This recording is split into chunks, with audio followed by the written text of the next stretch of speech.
Professor Marcelo, boa tarde. Prazer ter você aqui conosco. Eu queria iniciar a nossa conversa com a sua, que você pudesse falar quem é o senhor, o que que você leciona.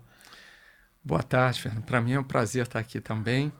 Eu sou Marcelo de Pádua, professor da Faculdade de Farmácia da UFRJ.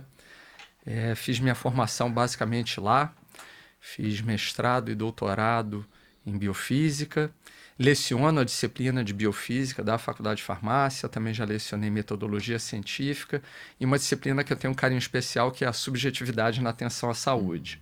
Então, estou aqui para esclarecer aí suas Obrigado. perguntas. Obrigado. Então, nós vamos falar sobre a subjetividade na atenção na saúde, né? Então, eu gostaria que, de uma maneira inicial, em linhas gerais, você desse uma introdução para a gente de como é, como foi e como está sendo esse seu trabalho. Na minha apresentação eu até cometi um ato falho, né? Que eu esqueci de dizer que também sou psicólogo. E essa foi talvez aí uma trajetória que aparentemente derivaria da farmácia, mas eu consegui fazer um casamento muito profícuo aí, porque justamente nesse momento em que eu fui fazer essa outra graduação, que eu me formei há uns 10, 12 anos atrás, eu notei que não só para o profissional farmacêutico, mas vários profissionais da área de saúde não têm uma formação, não têm um estofo teórico que possa ajudar num processo de anamnese, num atendimento, numa escuta diferenciada,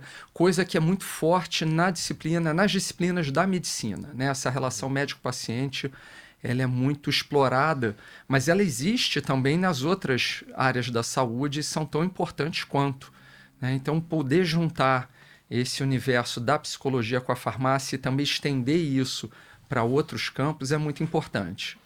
Pois é, e quando nós tivemos acesso ao teu trabalho, a gente viu que ele teve um direcionamento, né, para os farmacêuticos. Porém, ficou muito claro que ele pode ser ampliado para todos os profissionais de saúde que atendam o público Uhum, diretamente e realizem qualquer tipo de prescrição. Pois eles têm a relação com o paciente como um ponto comum no exercício uhum. cotidiano, né, das profissões. Então, assim, quais foram os objetivos do teu trabalho, do É, teu esse, artigo? esse artigo ele foi fruto, inclusive, do meu trabalho de conclusão de curso.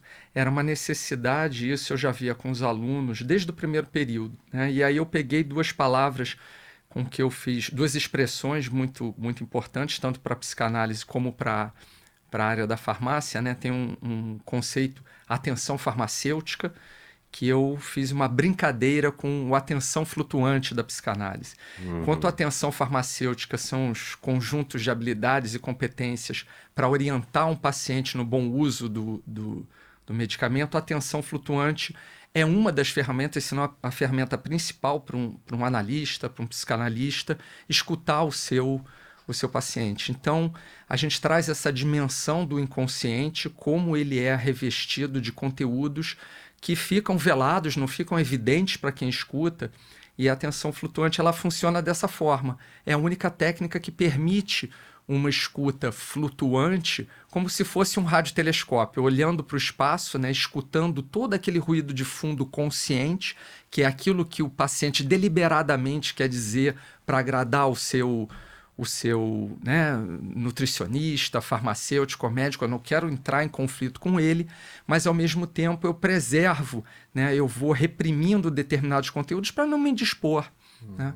Então, às vezes, você tem esse ruído e é esse treinamento, né? A gente pode exemplificar tranquilamente, por exemplo, com algo que está no cotidiano de todo mundo, por exemplo, o ato falho, né? Uma formação de compromisso, né, que o inconsciente faz com o consciente, a gente aceita isso socialmente Acha que foi uma como desatenção? uma desatenção e imediatamente se corrige e aquele que escuta não dá nenhum valor a isso, porque eu mesmo me corrijo. Mas isso é revestido de um conteúdo anímico, né, psicológico muito grande.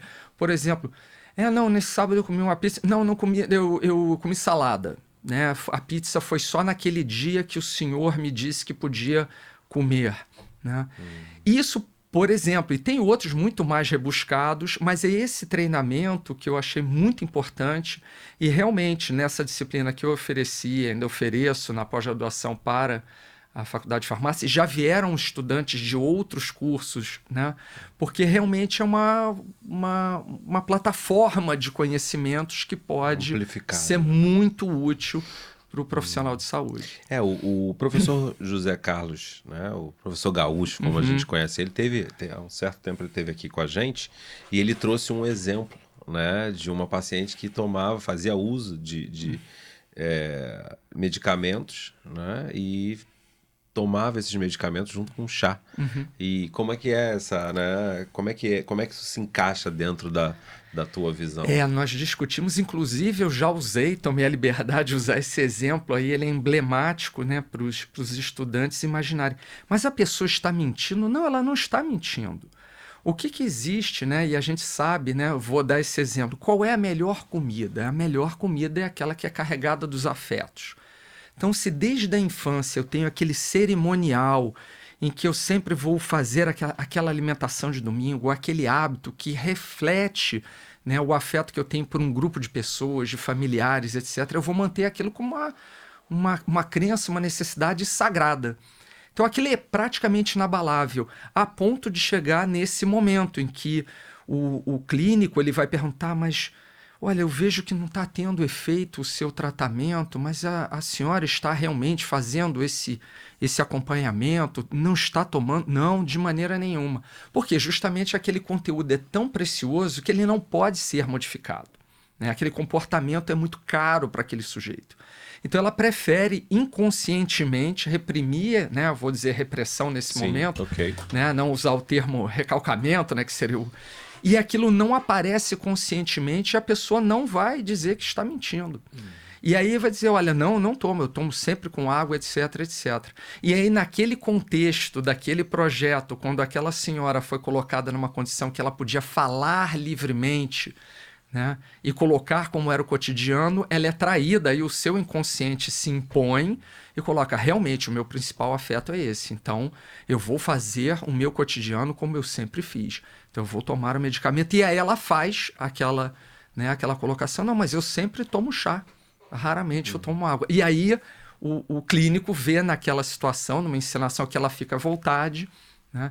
E aí eu me sinto obrigado a falar, né? Além da atenção flutuante, a gente tem a contrapartida do paciente, né? Ele deve falar livremente. E aí está o outro pilar da técnica da psicanálise, que é a associação livre.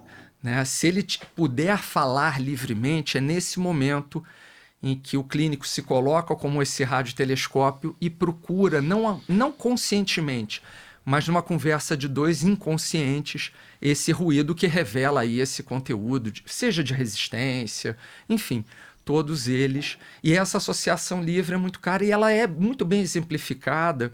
Eu me lembrei recentemente, né, no universo da medicina homeopática, as consultas são mais longas.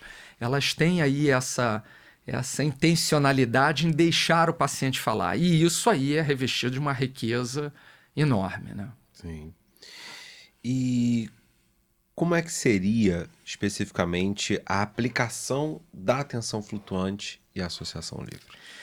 Reproduzir, obviamente, não é reproduzir um setting analítico, ou seja, uma terapia entre um nutricionista e seu paciente, o seu farmacêutico e o seu paciente no âmbito ambulatorial ou numa farmácia, mas simplesmente usar esses conteúdos como uma técnica.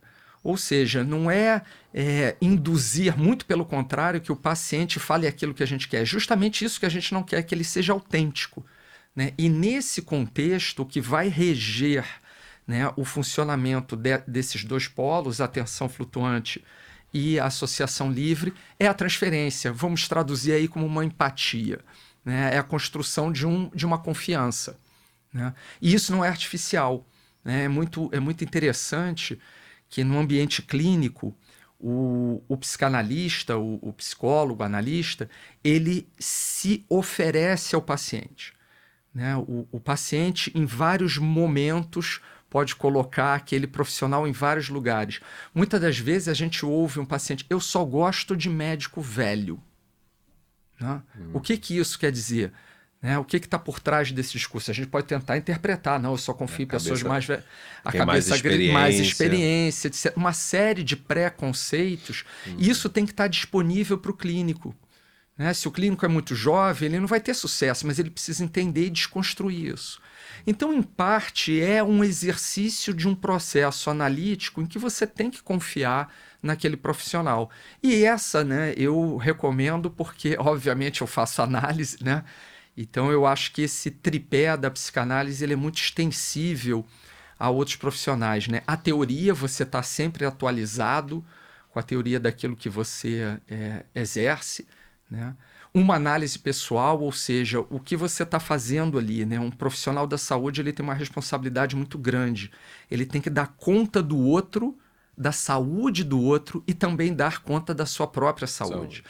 Então, esse princípio do cuidado de si, ele é muito explorado também no meio psicanalítico, né? Então, a análise pessoal. E, além disso, a supervisão, ou seja, estar com os pares e sempre trocar, que é uma ideia da academia, né? Você está sempre se atualizando e vendo com os pares o que está sendo produzido.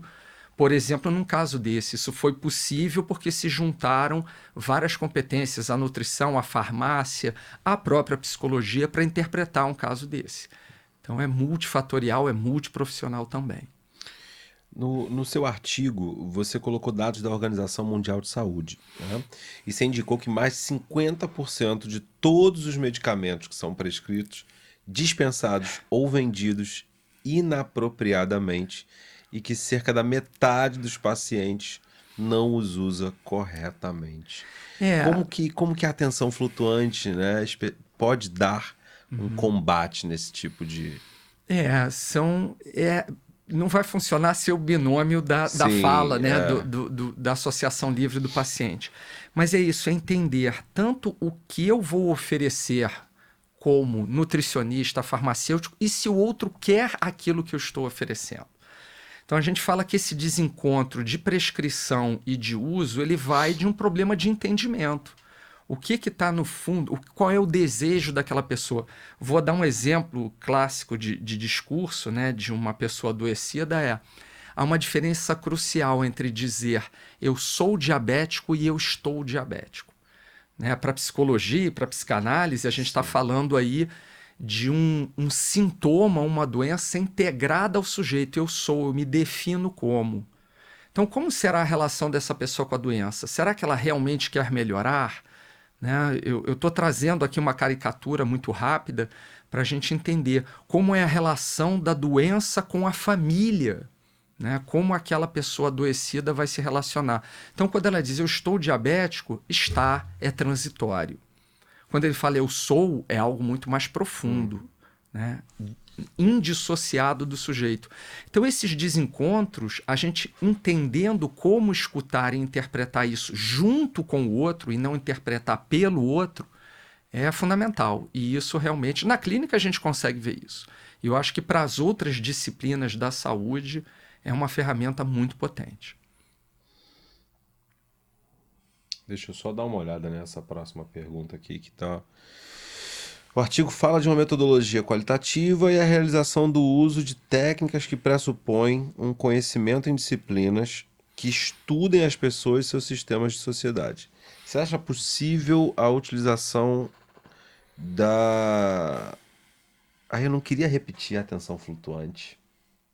Porque senão eu estou o tempo inteiro em atenção flutuante, atenção flutuante. Então, você acha possível a utilização da subjetividade na atenção à saúde por nutricionistas clínicos? Então, vou pegar daí, pode tá? ser. Pode? Legal. Então, deixa eu só arriscar aqui, porque senão eu vou ler de novo no modo automático de... Bom, vou lá. Posso continuar, Rodrigão?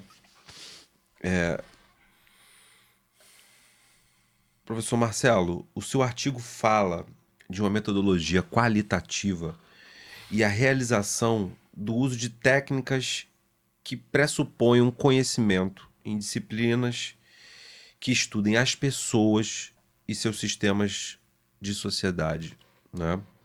Você acha possível a utilização da disciplina, né, da subjetividade na atenção à saúde por nutricionistas clínicos? Quando a gente fala subjetividade, já está implícito aí algo. Por exemplo, eu mesmo frequento nutricionista, né? E é uma pessoa também muito voltada para outras disciplinas. A gente tem uma consulta que é uma conversa longa até, mas justamente se a gente não tiver disciplinas do ser humano, e obviamente a gente pode falar da antropologia, da sociologia, mas algo que fale do sujeito, né? Quando eu passo uma série de orientações alimentares, eu posso passar inclusive a mesma, vamos dizer assim, dieta para um paciente das 10 e o paciente das 11. Mas a minha relação com os dois é completamente diferente. Como eu vou apresentar, como eu vou ouvi-lo, qual o produto final que cada um deseja é completamente subjetivo, ou seja, por oposição ao objetivo. Cada paciente é um sujeito. Eu não posso tratá-lo igual só porque ele me senta ali com o mesmo peso, a mesma altura. E quer emagrecer igual a... E as histórias de vida são completamente diferentes. A relação com o alimento é completamente diferente. O alimento para muitos é festivo, é comemorativo, para os outros é uma punição, porque eu sempre fui obrigado, eu venho de uma família de atletas que precisa ter alta performance, eu não posso lidar. Então, realmente, quando a gente congrega esses conhecimentos, a gente traz para outro uma ferramenta potente. Escute cada um como se fosse único. E é único, não existe uma pessoa igual a outra.